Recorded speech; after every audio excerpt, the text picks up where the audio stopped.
2000 ата-ана үйде отырып өзінің баласын сөйлетті, дамытты, ойлау қабілетін арттырды.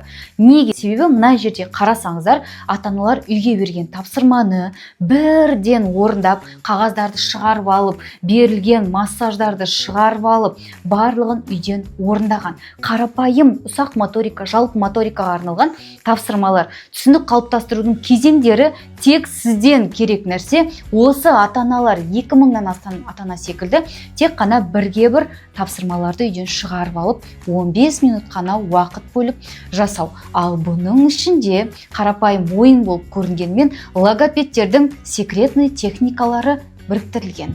Бұл канал 11 бөлімнен тұрады. Ішінде профессиональный логопедтердің жасайтын, дефектологтардың жасайтын массаждары, тапсырмалары, сенсорный интеграциясы полностью көрсетілген. 100-ден астам тапсырмалар, жаттығулар бар. Бұл каналға доступ мәңгілік және бағасы 9900 теңге. Каналды алу үшін комментарийге канал сөзін жазыңыз.